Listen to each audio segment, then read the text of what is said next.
Bora. Todos preparados? Todos vivos? Beleza. Deixa eu tomar meu... Estão prontos.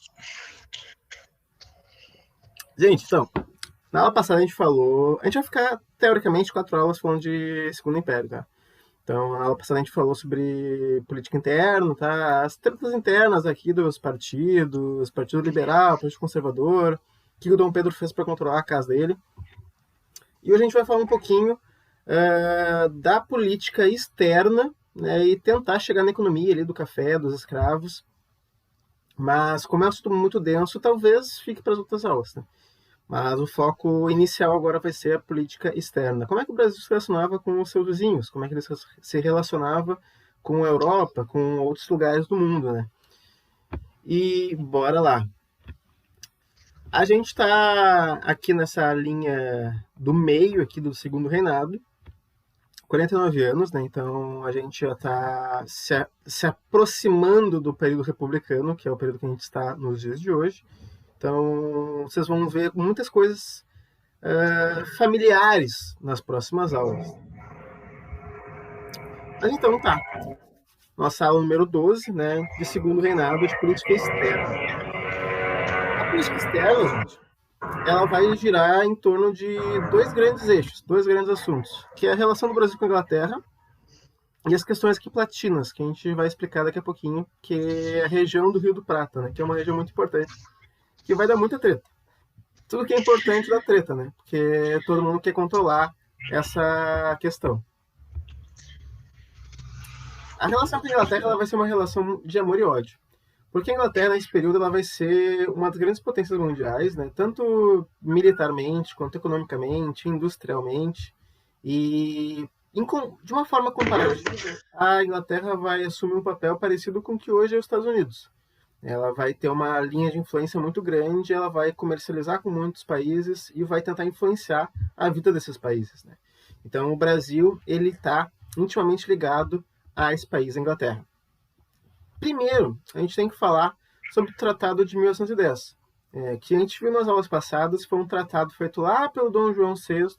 O Brasil não era nem independente ainda, ele era ainda uma parte de Portugal. Mas o Dom João VI, quando ele vem para o Brasil, ele faz um tratado com a Inglaterra para dar um monte de benefícios para a Inglaterra. E é meio bizarro, porque são benefícios muito drásticos. Redução de imposto, os ingleses eles vão poder ser julgados pelas leis inglesas dentro do Brasil, eles vão ter liberdade religiosa para professar o anglicanismo, que é a religião oficial na Inglaterra, né, até os dias de hoje, embora não é obrigatória, mas é a religião oficial. Então, o Tratado de 1810 ele vai dar um monte de benefício para os ingleses que estavam aqui no Brasil. E quando o Dom Pedro II assume o trono, agora já em 1840, eles vão revogar esse tratado. Eles não vão renovar esses benefícios que a Inglaterra vai ter, vai deixar a Inglaterra bem descontente, né, com essa revogação. Para piorar um pouco a questão, a gente vai ter a questão Christie, que ela cai bastante em vestibular, inclusive a gente vai ter uma questão sobre ela no final da aula, que foi uma treta diplomática. Aí é bem mais objetivo, né? Foram confusões e discussões que tiveram mesmo entre os diplomatas. E tudo isso vai começar quando um navio inglês, esse príncipe de Gales, ou Prince of Wales, que aparece às vezes na questão com o nome inglês, ele vai naufragar aqui no Brasil. Ele vai estar vindo ali, mais especificamente aqui para o Rio Grande do Sul, e ele vai naufragar na Costa Gaúcha, e como é que é o nome? A carga desse navio ela vai ser saqueada pela população. Que não tem muito, nesse momento, como tu proteger o navio. O navio naufraga, a carga surge ali nas praias e a população acaba saqueando. Isso vai deixar esse cara aqui, William Christie, por isso que o nome da questão é questão Christie, que ele vai encher o saco do Brasil nesse momento. William Christie, ele é um diplomata da Inglaterra e ele vai pedir para o Brasil uma indenização por esse saque. Ele quer que o Brasil pague para a Inglaterra 3.200 libras, que eu não tenho a conversão direta aqui, eu não tenho valores exatos na moeda de hoje, quanto é que é em dólar, quanto é que é real, mas é um valor bem grande para a época. E o Brasil vai dizer simplesmente que não. Não vou pagar, sabe? Acontece, naufragou o navio, a população roubou as coisas lá, mas não é minha culpa. Então eu não vou tirar dos cofres públicos aqui 3.200 libras, dar para a Inglaterra como indenização por algo que eu não tinha como controlar, né? Ô, prof, Fale. essas libras aí que você tá falando não é as mesmas libras de hoje, né? Sim, lá é libras esterlinas ainda. Só que nessa Ah, época, né, inclusive isso é interessante tratar na política das atualidades, né? Porque a Inglaterra nunca converteu para euro a sua moeda. E outros países da União Europeia converteram. Toda a moeda lá na Europa é euro. Na Inglaterra não, na Inglaterra ainda é libra.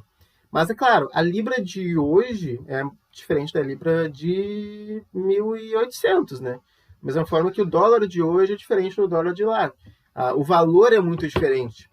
Naquela época, o dinheiro tinha muito mais valor do que tem hoje.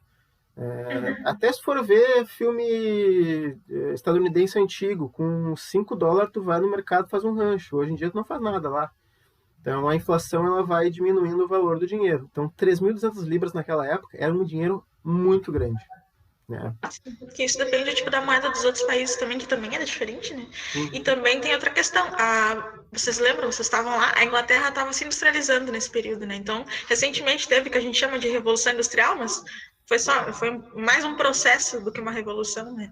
Um processo de industrialização onde eles começaram a produzir e vender mais, então, tipo, também interfere nesse sentido, né? Até é interessante pensar que não é só agora que a Inglaterra está presente na vida do Brasil, né? Tipo, lá na independência, em 1822, vocês lembram que o Brasil teve que pagar uma indenização para Portugal, porque tipo, eles estavam conseguindo sua independência e tudo mais, então Portugal ia perder sua colônia e precisava ser indenizado. E onde o Brasil vai conseguir esse dinheiro vai ser através de empréstimo com a Inglaterra. Até nesse período, os brasileiros vão continuar conseguindo empréstimos lá, né? Então, esse é um dos pontos da vida do Brasil que a Inglaterra vai estar sempre presente, né? Não só no Brasil, como em outros lugares, porque lá tinha muito dinheiro, então eles emprestavam por conta disso. Né? É, a Inglaterra ela só vai deixar de ser essa potência absurda que ela era nos anos 1700, 1800, no século XX, quando vai substituir ela os Estados Unidos. No século XX, agora no século XXI, quem faz esse papel de grande potência, de influenciar os outros, de fazer acordos e tal, é os Estados Unidos. Na época era a Inglaterra. E essa história da Inglaterra com o Brasil ela é bem longa, como a professora Professor, Eduarda falou. Fale, tem gente. chance de algum dia os Estados Unidos não ser mais a potência e mudar para outro país que nem aconteceu com a Inglaterra? Com certeza. Claro, isso entra na questão da especulação, né? Mas hoje em dia a gente já sabe que tem países como, por exemplo, a China, que o Yuri colocou, que estão crescendo de uma forma muito absurda. A economia deles está crescendo de uma forma bem rápida. A questão militar mesmo, o exército chinês ele é um exército muito forte. Talvez só rivaliza com os Estados Unidos e com o da Rússia, ainda que é um exército também muito massivo, né? Mas certamente, né, no futuro podem surgir novas potências. E os Estados Unidos, ele tá tendo, né, um período de superpotência bem recente, né? Se a gente for parar para pensar, eles são a superpotência que a gente conhece hoje há uns 100 anos. A Inglaterra ficou ali uns 200, 250 anos sendo essa potência até ela ser substituída. Talvez mais uns 100 anos, ou menos, ou mais, não sabemos. Surja uma nova potência, né, que possa substituir os Estados Unidos. A Inglaterra só foi substituída também porque ela sofreu muito com a Primeira Guerra Mundial.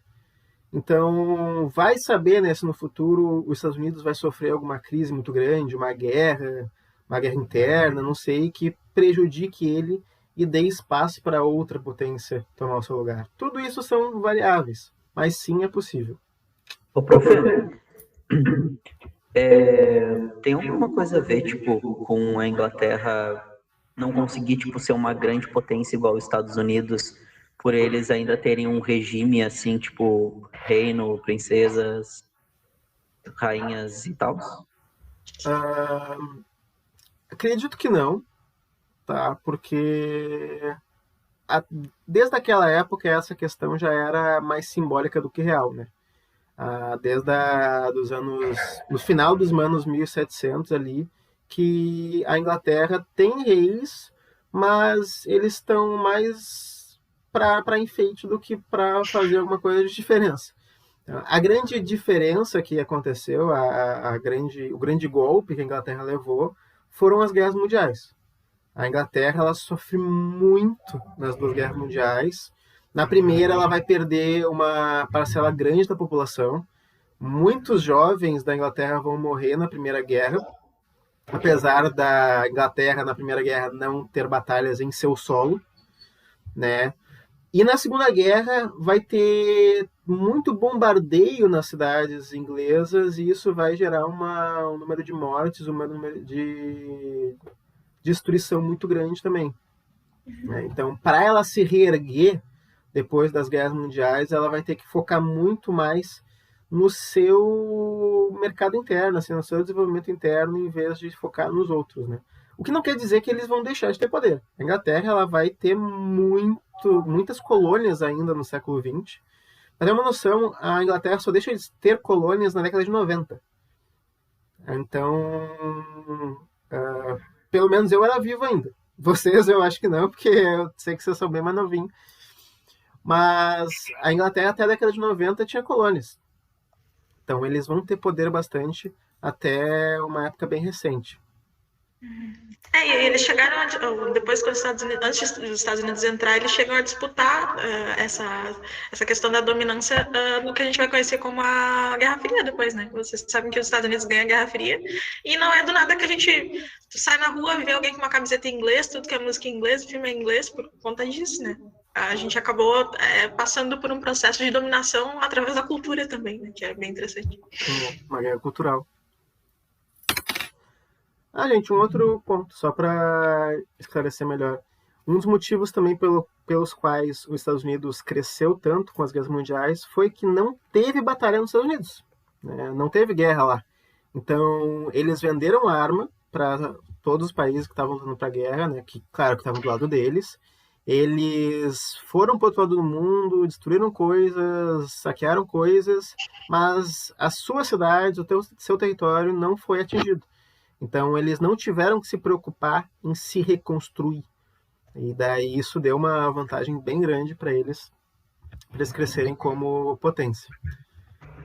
Mas, enfim, nessa época, anos 1800, a Inglaterra ainda vai ter esse papel de superpotência, né? Então, eles vão... Fale. No caso, se os Estados Unidos não tivesse interferido assim, na Segunda Guerra Mundial, o rumo teria sido bem diferente, né? Ou outro país iria adotar a posição deles, assim, e acabar acontecendo quase a mesma coisa. Mesmo que os Estados Unidos não tivesse atuado de forma militar, né? Ele ia ainda crescer bastante porque ele vai emprestar depois da guerra dinheiro para muita gente. Muitos dos países que vão sofrer com a guerra vão pegar dinheiro emprestado dos Estados Unidos e isso vai fazer com que ele cresça, né? A indústria dos Estados Unidos vai crescer porque ele vai vender coisas para esses países destruídos.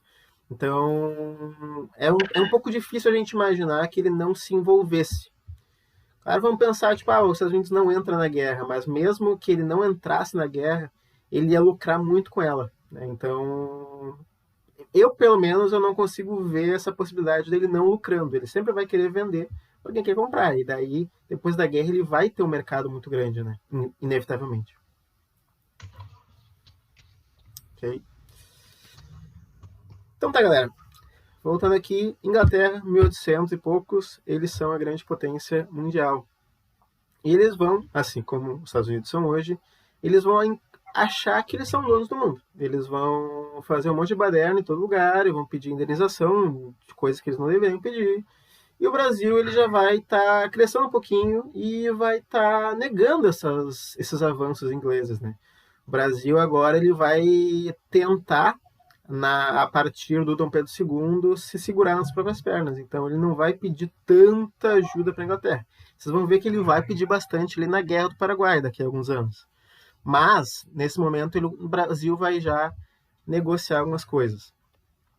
Outra coisa, ainda na questão Christie, nessa treta de 3 anos, que esse William Christie aqui vai tocar, vai ser uns oficiais ingleses que vão estar aqui no Brasil, soldados ingleses, e eles vão estar aqui no Rio de Janeiro, e eles vão fazer baderna, eles vão tocar o terror. E a partir disso, a polícia do Rio de Janeiro vai prendê-los, né? Vai prender eles por arruaça, assim, por ordem pública, etc. Mais uma vez, o cara lá, o William Christie, ele vai pedir para essa galera ser solta, e não apenas ser solta, olha a pachorra dele. Ele vai pedir para os policiais que prenderam os soldados ingleses para serem demitidos e também uma nova indenização para a Inglaterra. E o Brasil vai negar, o Brasil vai falar, tipo, não, né? Não tem nada a ver isso que está falando. A gente prendeu essas pessoas, eles estavam causando confusão, e a gente não vai demitir nossos policiais, não vai soltar essa galera. O senhor, Fale. tipo, tu falou, né, que eles eram, tipo, os Estados Unidos, assim, tipo, sempre se achavam os donos de tudo. Então, tipo, ainda hoje tem gente que toca nesse assunto e, tipo, acha que o cara tava certo ou que diz que o Brasil deveria ter pago essa indenização, porque eu nunca ouvi falar disso antes, né? Isso acabou, acho que no próximo slide a gente vai ver que isso acabou favoravelmente ao Brasil, né? Depois dessa treta toda vai entrar um terceiro país para mediar a briga, e esse país vai dar parecer favorável para o Brasil. Então o Brasil vai ganhar essa treta e todo mundo vai concordar, né, que não faz sentido a Inglaterra questionar essas coisas. Então é por isso que hoje a gente não fala muito sobre esse assunto, não é uma discussão atual, porque se decidiu naquela época que realmente a Inglaterra estava vacilando. Mas enfim, o que vai acontecer depois dessa prisão? A Inglaterra vai revidar e ela vai prender 5 navios brasileiros, ela vai capturar 5 navios brasileiros, o que vai levar a uma treta já generalizada, né? Que agora o Brasil tem soldados ingleses presos. A Inglaterra prendeu navios brasileiros. Qual é o próximo passo? Uma guerra. Daqui a pouco as forças armadas dos dois lados começam a atacar. Antes de acontecer algo mais drástico, esse terceiro país que eu citei agora para Jennifer é a Bélgica. O rei Leopoldo da Bélgica, ele entra na treta para mediar e tentar resolver a situação. Quando tem alguma confusão entre dois países e é uma confusão difícil de se resolver entre eles, é comum que um terceiro país intervenha de uma forma de mediador. Isso até os dias de hoje, pouco menos, né? Mas de vez em quando pode acontecer. E quem vai assumir esse papel nesse momento vai ser o rei Leopoldo I da Bélgica. Ele vai analisar a situação e, como eu falei agora há pouco também, ele vai dar ganho de causa para o Brasil. Ele vai concordar com as ações brasileiras e a Inglaterra vai, beleza, pedir desculpa, esquecer a indenização, vai devolver os navios para o Brasil e não se fala mais nisso. Claro, o Dom Pedro II, a partir daí, ele vai romper relações com a Inglaterra.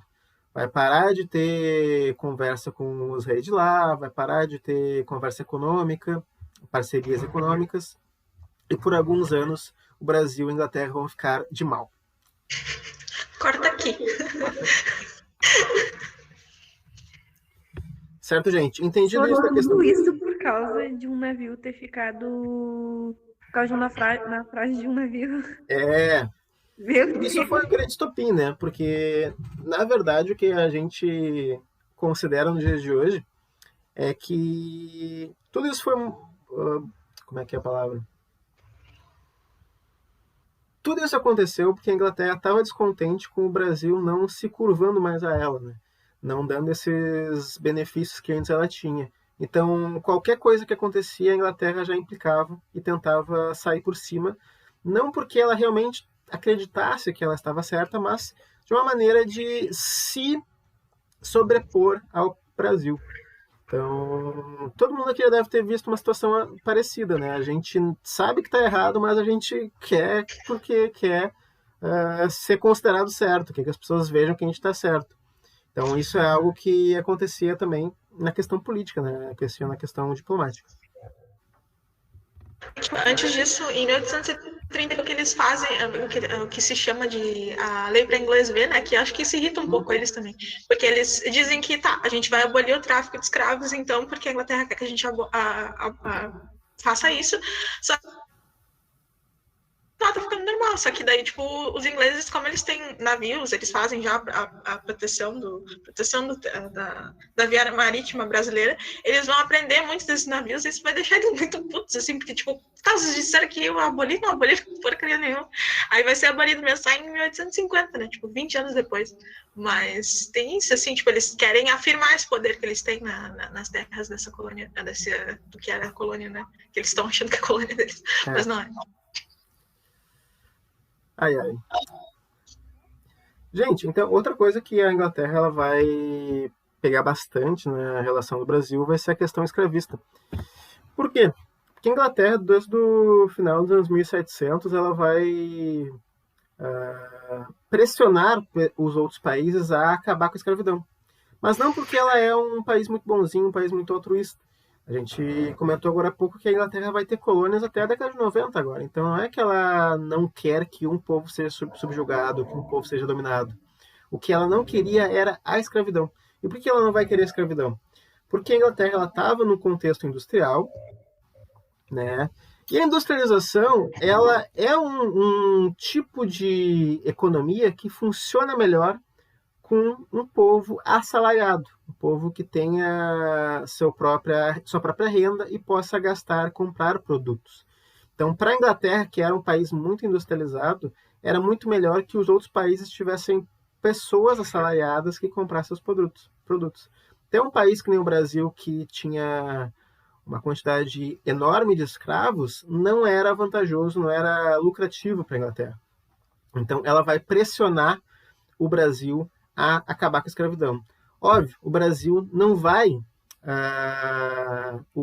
acatar isso, porque nesse momento o café está bombando, o café está crescendo de uma forma absurda, né? E quando o café cresce, ele cresce por quê? Porque os senhores de café ali, os donos das grandes fazendas de café, vão empregar mão de obra escrava nessas lavouras, né? Então, se eles acabam com a escravidão, eles vão perder grande parte de sua mão de obra e os grandes fazendeiros não vão querer que isso acabe. Sim. Tipo, aqui no Brasil, eles começaram uma economia interna, né? A grande produção ela vai se dar justamente nesses anos 1800 e ela vai então, grandes propriedades de terra iam lá, os proprietários de terra iam lá e plantavam seu café para vender e para exportar. Na Colômbia, por exemplo, não era assim. Tipo, eles plantavam café em lugares pequenos, tipo, porções de terra pequenas, e comercializavam dessa maneira. Aqui vai ser em grandes proporções de terra, e isso só vai ser possível com mão de obra escravizada. Por quê? Porque é uma mão de obra que você não precisa pagar. E como tem muita terra, né, tu não precisa pagar, então vai ficar mais barato por conta disso. E como tem muita terra, tu precisa de muita gente, porque como é que era? Tipo, eles precisavam de alguém que, tipo, capinasse o lugar para tirar a erva daninha, para tirar outras coisas, e de alguém que colhesse, porque tu tinha que colher ali nos moitinhos café, né? Então era tudo, tipo, dado de forma... Quando tu pensa em café no século XIX, tu pensa em mão de obra escravizada, né? Se tiver alguma questão sobre isso. Então, tipo, esse negócio de fim da escravidão e tal, ele é muito mais, tipo, por economia e por vamos ganhar mais dinheiro do que, somos legais, vamos libertar o pessoal.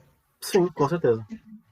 Tá, então mesmo depois da abolição entre muitas aspas da escravidão, eles ainda escravizavam na questão do café, só. Mas era só negros e indígenas ainda também?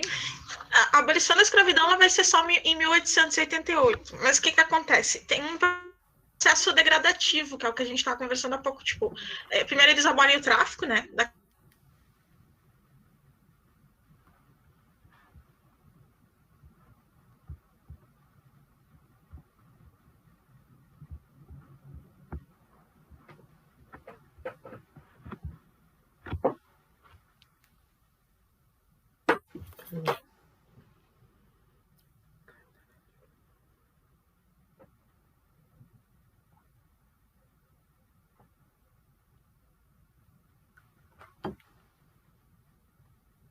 fosse um lindo momento do filme americano, assim, que as correntes, do nada, assim, as correntes se partem, as pessoas vivem uma linda história, quando na verdade não E é. foi lá a princesa Isabel e ela, sendo benevolente, ela assinou uma lei que libertou uma coisa bem romântica, assim, quando na realidade não foi. E isso é problemático também porque desconsidera a luta dos escravizados, né? Porque vocês lembram a revolta dos malês, teve uma série de revoltas que também se considera nesse processo, né? Porque eles estão ali fazendo um pressionamento para que isso acabe, né?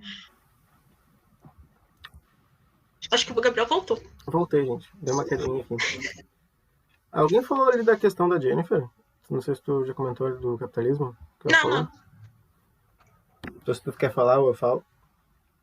Pode falar. Não, Jennifer, tu perguntou ali se nessa época o capitalismo já era bem visível, né?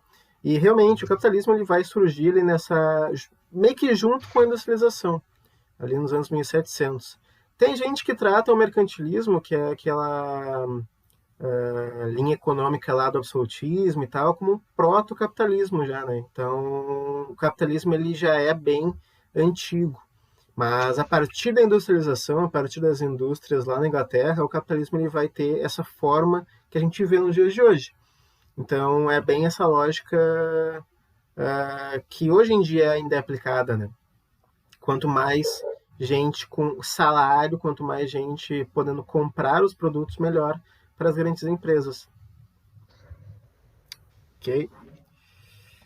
Gente, só para fechar aqui a questão escrevista, comentando um negócio que a professora Eduarda até já falou, o Brasil ele vai acabar criando várias leis para acalmar a Inglaterra, mas que vão ser leis bem gradativas, né? Vai ser ao pouquinho que eles vão jogando essas leis para acabar com a escravidão, né? E algumas dessas leis vão ser mais simbólicas do que as outras.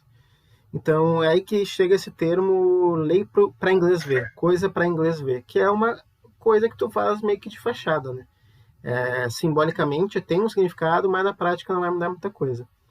Essas leis a gente vai ver com mais calma na próxima aula, eu imagino, porque a gente tem que ver cada uma delas em específico. Elas são muito importantes e elas caem de uma forma bem específica. Cai a lei tal, a lei Eusébio de Queiroz, a lei Saraiva, o que ela cobra e tal.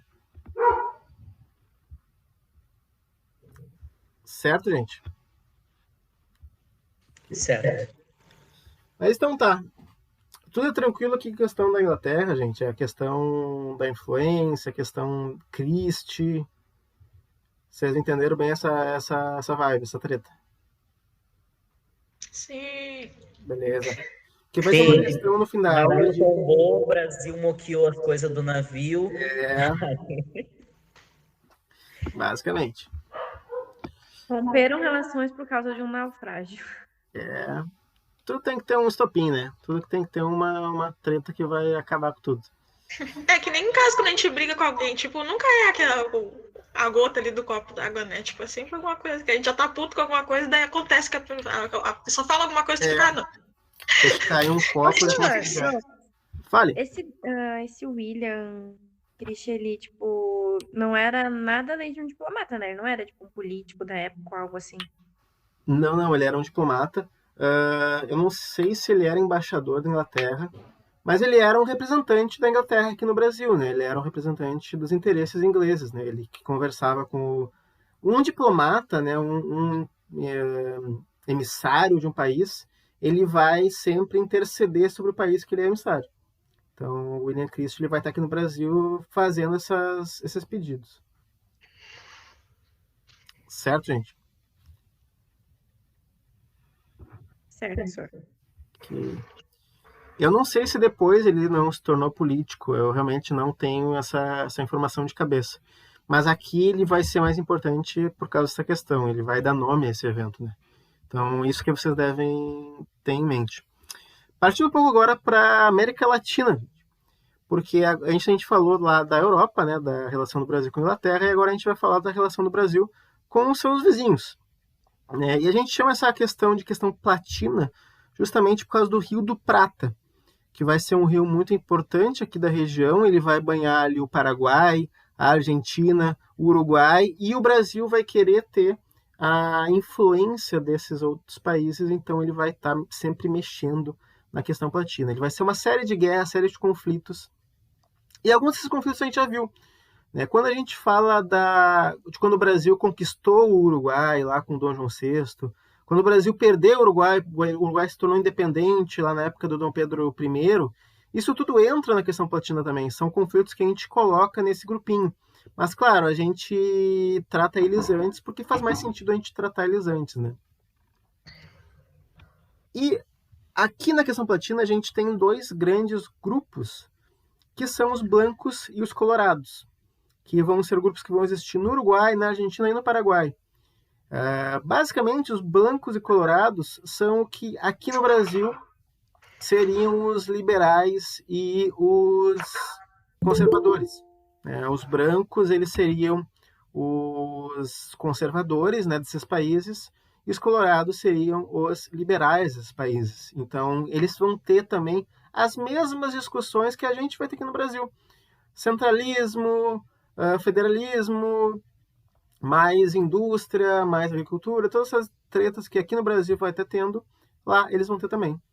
E basicamente o que vai rolar nesses próximos slides vão ser vários conflitos entre esses dois partidos, blancos e colorados, e como o Brasil vai se posicionar em relação a eles. Primeiro que a gente vai ver, gente, eu sei que é muito nome, tá? É muito nome de político e até eu às vezes me confundo. Então não tenham medo de voltar os slides depois e analisar eles com calma, né? Mas o primeiro grande conflito que vai pavimentar as tretas futuras vai ser a Guerra do Prata ou Guerra do Oribe e Rosas, de 51 a 52. Por quê? O Oribe era um branco do Uruguai. O Rosas era um branco da Argentina. Eles eram amigos. Eles tinham pensamentos muito parecidos e eles viviam muito perto, porque o Uruguai e a Argentina são bem pertinho, bem vizinhos.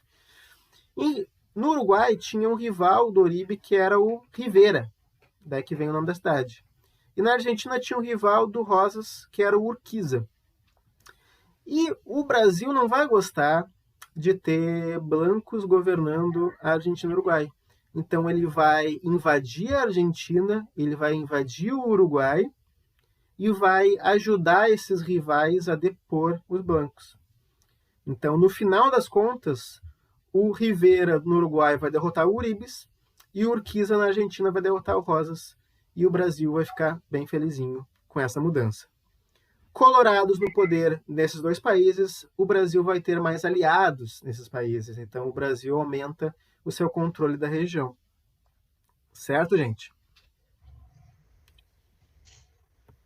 A próxima guerra ela vai acontecer uns 10 anos depois, que vai ser chamada literalmente Guerra do Uruguai ou Guerra de Aguirre. E ela vai ser basicamente a mesma coisa, só que com outros personagens. No Uruguai, a gente vai ter o Aguirre, que vai estar governando ele vai ser eleito presidente do Uruguai. Ele é branco e ele vai ser apoiado por um cara lá do Paraguai. Qual parte, Jennifer? Do último slide lá, da guerra anterior? Ok. Tá. A gente vai ter dois grandes partidos na América Latina nesse momento, que vai ser o branco e o colorado, certo? Que vai ser basicamente a mesma coisa que tinha aqui no Brasil. Os blancos eles vão ser os conservadores desses países e os colorados vão ser os liberais desses países. Os blancos eles vão querer o centralismo, né? E os colorados eles vão querer o federalismo. Okay? E vai ter branco em todos os países, vai ter colorado em todos os países. Nesse momento, os blancos vão governar a Argentina e o Uruguai. Esse cara aqui, o Oribe, no Uruguai, vai governar e o Rosas na Argentina vão estar governando. Essa primeira linha aqui do Partido Branco. Os rivais deles, o Rivera no Uruguai e o Urquiza na Argentina, vão querer tomar o poder e eles vão pedir ajuda do Brasil. Então o Brasil vai invadir a Argentina e o Uruguai e vai chutar o Oribe, vai chutar o Rosas e vai colocar o Rivera e o Urquiza no lugar. Certo? Ficou mais claro essa questão? Alguém mais tem dúvidas, gente? Se tiverem, perguntem, tá? Mas o Brasil tinha, tipo, poder pra isso, senhor? Tinha. O Brasil, nesse momento, ele vai ser um dos maiores exércitos da região. O Brasil ele vai ter um exército bem numeroso E a economia do Brasil vai ser mais forte nesse momento do que a economia deles. O Brasil vai ser mais estável, teoricamente, do que esses países. Então, ele vai ter poder para invadir e chutar uma galera. Ok? A Segunda Guerra, tá? Que é mais próxima da Guerra do Paraguai, que a gente vai ver daqui a pouquinho, é a Guerra do Uruguai, ou a Guerra do Aguirre, que é basicamente a mesma coisa que eu falei, só que com outros personagens. O Partido Branco ele vai voltar ao poder no Uruguai. O Aguirre vai conseguir, ele é um cara do Partido Branco, ele vai conseguir voltar ao poder no Uruguai e ele vai ser apoiado por um outro cara de outro país, que é o Solano Lopes do Paraguai. Eles vão ser muito amigos, vão ser muito próximos, né? E, mais uma vez, o rival do Aguirre, um colorado chamado Venâncio Flores, que eu escrevi errado, inclusive, o Venâncio Flores vai querer tomar o poder do Aguirre, vai querer tomar o poder do Uruguai, então ele vai pedir ajuda do Brasil. E o Brasil, mais uma vez, vai invadir o Uruguai, chutar o Aguirre do poder e colocar o Venâncio Flores na presidência, certo? Mais uma vez, o Brasil vai entrar num país vizinho, chutar o Partido Branco do poder e colocar o Partido Colorado. Tranquilo?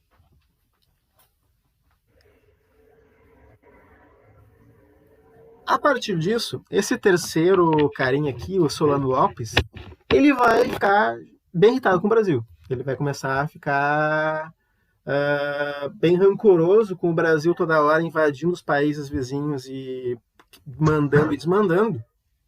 E daí ele vai romper relações com o Brasil, relações comerciais, relações diplomáticas, e vai começar a Guerra do Paraguai, que é a guerra mais importante desse momento, certo?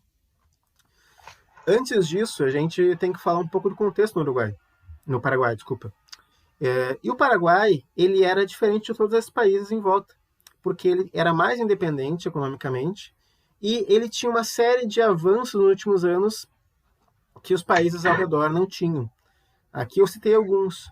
O Paraguai ele tinha erradicado já o analfabetismo, ele vai implementar telégrafos, que é algo absurdamente moderno para a época, ferrovias, estaleiros para construir navio, indústrias, e o governo ele vai ter um controle muito forte sobre o país. O governo vai ter posse de 98% das terras, então é um governo muito poderoso, que vai modernizar o Paraguai de uma forma muito rápida. O que é telégrafos? É alguma coisa de telefone? Sim, são linhas... Não é bem o telefone, como é que eu posso explicar o que é o telégrafo? Ai. É um... Putz. Tipo um fax? Deixa eu só lembrar. Você ouviram código Morse? Que é tipo um pontinho que vai indo pela linha. Só ouve ponto. Pontinhos. Esse ponto, ele é traduzido no final da linha para palavras, né? E daí, isso é um telégrafo. Mas precisa ter essas linhas, né? Precisa ter essa fiação que vai conectar um país de um lado ao outro. Então, tendo essa fiação, tu consegue mandar mensagem de um lugar para o outro. Né? Claro, não é em áudio ainda, não é o telefone. Não é tão moderno quanto vai ser depois, mas já é alguma coisa, já melhora a comunicação.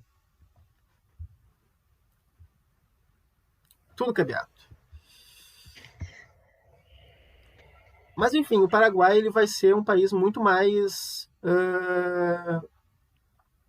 como é que é a palavra? Muito mais desenvolvido, né, nessa questão do que os outros. Além disso, o Paraguai ele vai querer navegar livremente pelo Rio da Prata e ele vai querer uma saída para o oceano. Gente, olha para o mapa. O Paraguai está onde? O Paraguai está no meio das coisas. Ele está tipo, no meio de um monte de país, no meio do Brasil, do Uruguai, da Argentina, Bolívia. O Paraguai não tem saída para o mar. E isso pode parecer um problema pequeno, mas é um problema muito grande. Porque nesse momento, o grosso do comércio ele é feito pelo mar. Tu pega um navio, tu quer enviar teu produto para a Europa, lá para os Estados Unidos, para qualquer outro lugar, tu pega um navio e leva esse produto até lá. Até hoje, né, que apesar da gente ter aviões, a gente tem outros meios de transporte de mercadoria, os navios ainda são o grosso do comércio mundial. Naquela época era praticamente todo o comércio mundial. Então, quando o Paraguai, não tem um acesso ao mar, ele vai ter que navegar pelo Rio do Prata. E quando ele navega pelo Rio do Prata, ele tem que pagar um monte de pedágio, né, para os países que o Rio do Prata passa. E isso é algo ruim, porque ele vai perder muito dinheiro no seu comércio por causa disso. Se o Paraguai tivesse uma saída para o mar ali, ele podia enviar os seus produtos para todo lugar do mundo sem pagar esse pedágio. Ele tinha essa... Fale. E no caso, assim, quando tem um estado dentro de um país e ele não tem saída para o mar, ele paga algum tipo de imposto para aquele país ou ele não paga? Tu diz um estado dentro de um país, por exemplo, sei lá, Minas Gerais. Isso. Sim, ele paga, apesar de ser bem menos, né? Minas Gerais, ele vai lá para o Porto de portos ali do Rio de Janeiro para enviar seus produtos para outros lugares.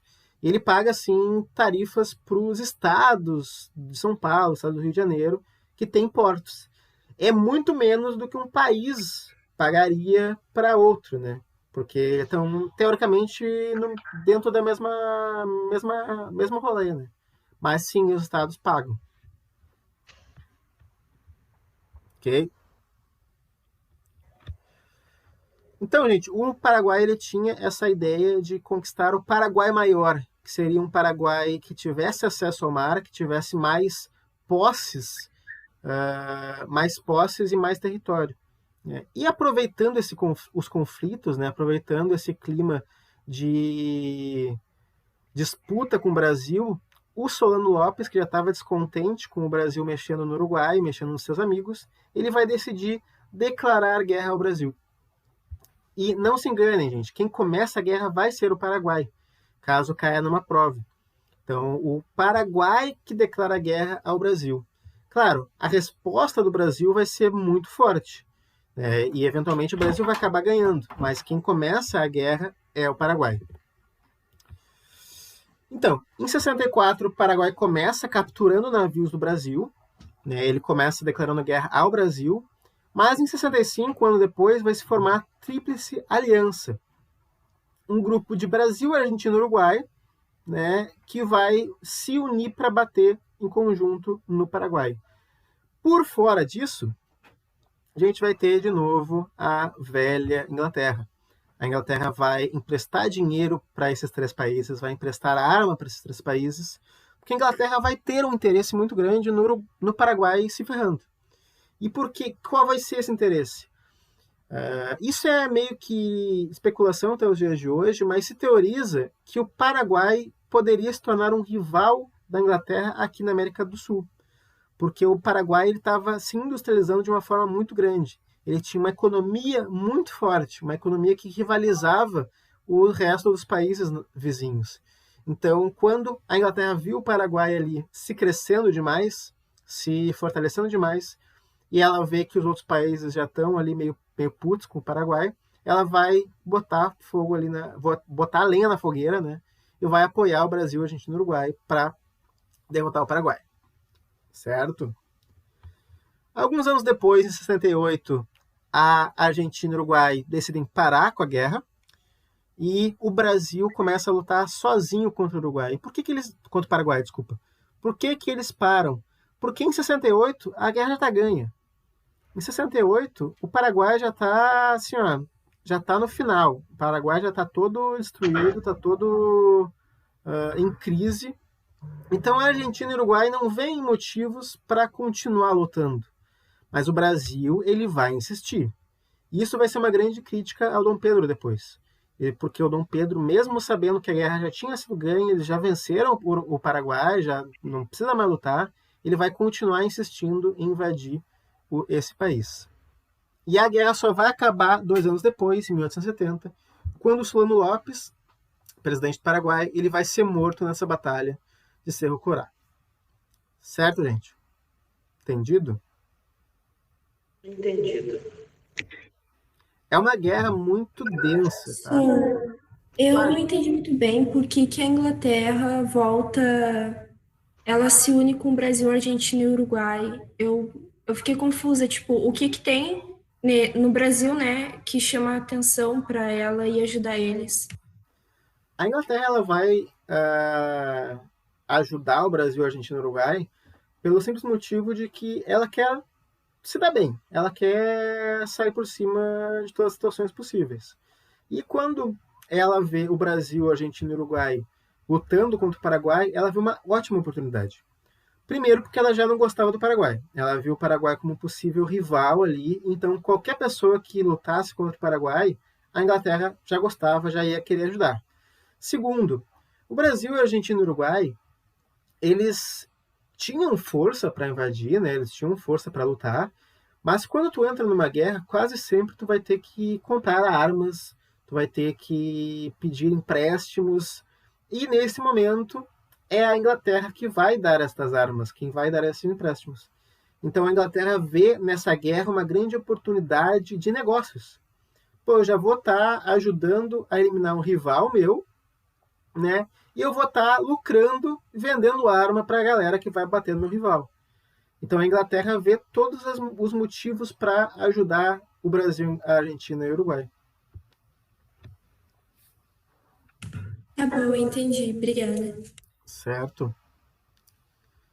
Que em 68 o Brasil começa a lutar sozinho, 70 o Solano Lopes é morto e a guerra acaba. Gente, essa guerra ela é interessante porque nos anos 1800, em geral, a gente vai ter uma série de guerras que a gente vai começar a chamar de guerras totais. Por que guerras totais? Porque até esse momento tu tinha uma certa divisão entre militares e civis.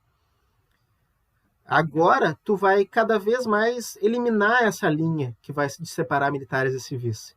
Então, os países que vão lutar nessa guerra, eles vão cada vez mais atacar as populações civis, atacar como é que é o nome? As plantações do Paraguai, para que o Paraguai tenha menos comida, que o Paraguai entre em crise. Então, várias táticas que antes não se utilizavam vão começar a ser utilizadas. Isso vai acontecer até os dias de hoje, né? E a Bolívia? Como é que fica nessa situação? Eles ficam tranquilos? Eles vão ajudar o Paraguai? Nesse momento, a Bolívia ela não interfere. Ela está longe da questão, né? Ela está longe da treta toda. Até porque o grande X de toda essa guerra vai ser o domínio do Rio do Prata. E a Bolívia não é banhada por esse rio. Tá? A Bolívia ela está quietinha lá no canto dela, tretando com o pessoal lá de cima, lá o Peru, o Equador, essa galera. Mas aqui a Bolívia não vê muito motivo para interferir. Ok? Gente, só para finalizar, algumas imagens, tá? Essa aqui é uma batalha, a Batalha do Riachuelo, que vai ser uma das primeiras batalhas navais do Brasil. É uma das batalhas que até hoje na Marinha ela é referenciada, é meio que um berço de nascimento da Marinha brasileira, Batalha de Riachuelo, que foi uma batalha no Rio do Prata. É muito curioso ver que a primeira grande batalha da Marinha brasileira foi em águas fluviais, e não no mar. E aqui... O que é Riachuelo? Riachuelo era uma cidade às margens do rio. Entendi. Okay? E hoje a gente dá nome de Riachuelo para tudo, em homenagem à batalha, né, na verdade. E aqui a Batalha do Avaí, é meio estranho o nome, eu sei, que foi uma das últimas batalhas da Guerra do Paraguai. Ela foi pintada depois, esse quadro foi pintado vários anos depois, mas mostra também a quantidade de recursos que foi envolvida nessa batalha, né? Envolvida nesse conflito. Mas então, questões, pessoal, acho que questões a gente pode deixar para aula que vem, mas vamos pelo menos finalizar a Guerra do Paraguai. Quais são as consequências dessa guerra? As consequências dessa guerra elas vão ser tão grandes que elas vão influenciar não só a América Latina inteira, mas como a política do Brasil, inclusive a crise do Império. O Dom Pedro II ele vai cair lá na frente, daqui a muitos anos, em parte por causa da Guerra do Paraguai. Mas vamos falar um pouco das consequências de tudo aqui, de toda a América Latina.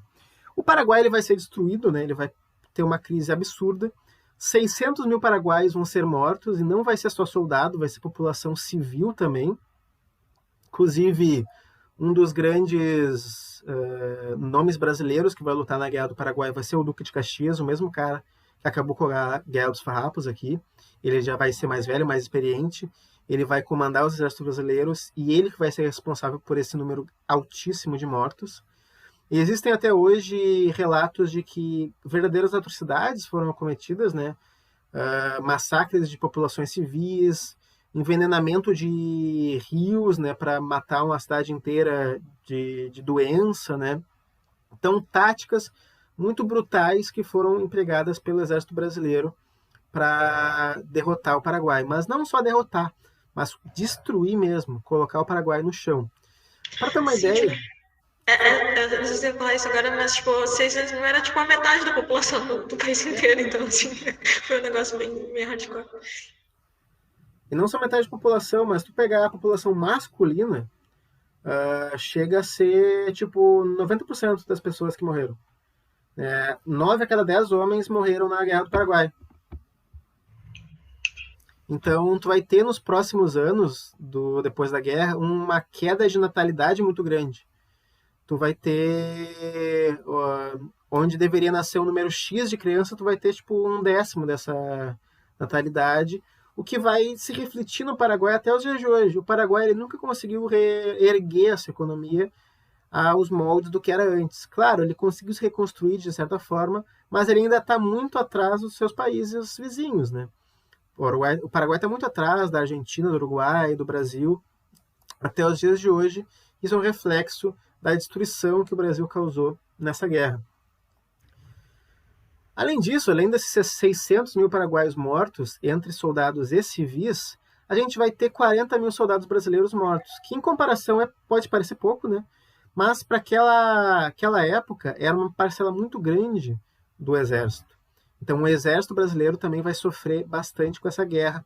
E o exército brasileiro ele vai ser composto basicamente de escravizados, né, que vão ter a promessa de liberdade, e muitos vão ser realmente libertos, de pessoas negras que já tinham sido alforriadas, mas acabam sendo alistadas obrigatoriamente na guerra. E aí que entra essas dois termozinhos aqui, o Voluntários da Pátria, que vocês devem conhecer porque é nome de rua em todo canto, e o alistamento obrigatório. No início da guerra, falta soldado no Brasil.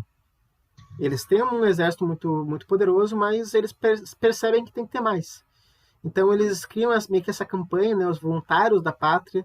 Então se aliste no exército para ajudar na guerra, mas não tem muita adesão. O pessoal simplesmente não quer se alistar, né, por motivos óbvios, né, uma guerra. Então o Brasil institui o alistamento obrigatório. Então pessoas que não iriam para a guerra originalmente acabam sendo obrigadas a ir para a guerra. E isso vai gerar um descontentamento muito grande. A população vai se voltar contra o governo. Isso vai se mostrar depois, né, quando o Dom Pedro vai cair. Antes disso, a Guarda Nacional, pelo menos, as pessoas que lutavam era por sorteio, né? Então, tipo, por isso que os soldados o número de soldados é bem mais reduzido também. Exatamente. Por fim, né, a gente vai ter esses 3 países, o Brasil, a Argentina e o Uruguai, muito endividados com a Inglaterra, e cada vez mais a Inglaterra vai voltar a ter esse poder sobre o Brasil e vai pressionar o Brasil a fazer as coisas que ela quer. Certo, gente? Tranquilo? Entendido? Entendido. Ok. Gente, a gente tinha algumas questões, tá? Não sei se a gente deixa para lá que vem. Eu tinha 3 questões, se não me engano. Ou a gente faz agora, ou deixa para lá que vem. Não sei o que tu acha, Eduardo. Não sei, por mim pode ser. Não sei, vocês estão cansados, gente? Vocês querem fazer... Como é que vocês estão? Sim, chamados. Vocês podem ser sinceros, tá, gente? Terceiro período não é mole. O professor Eduardo mandou a chamada, tá? Então, assinem, não esqueçam de assinar. E outra coisa, gente, muito importante. Caso vocês tenham esquecido de assinar alguma chamada, ou não possam comparecer na aula, Vocês podem continuar postando ali no grupo e tal, mas mandem alguma coisa ali pra mim no privado, porque daí fica mais fácil pra eu ter esse controle, tá?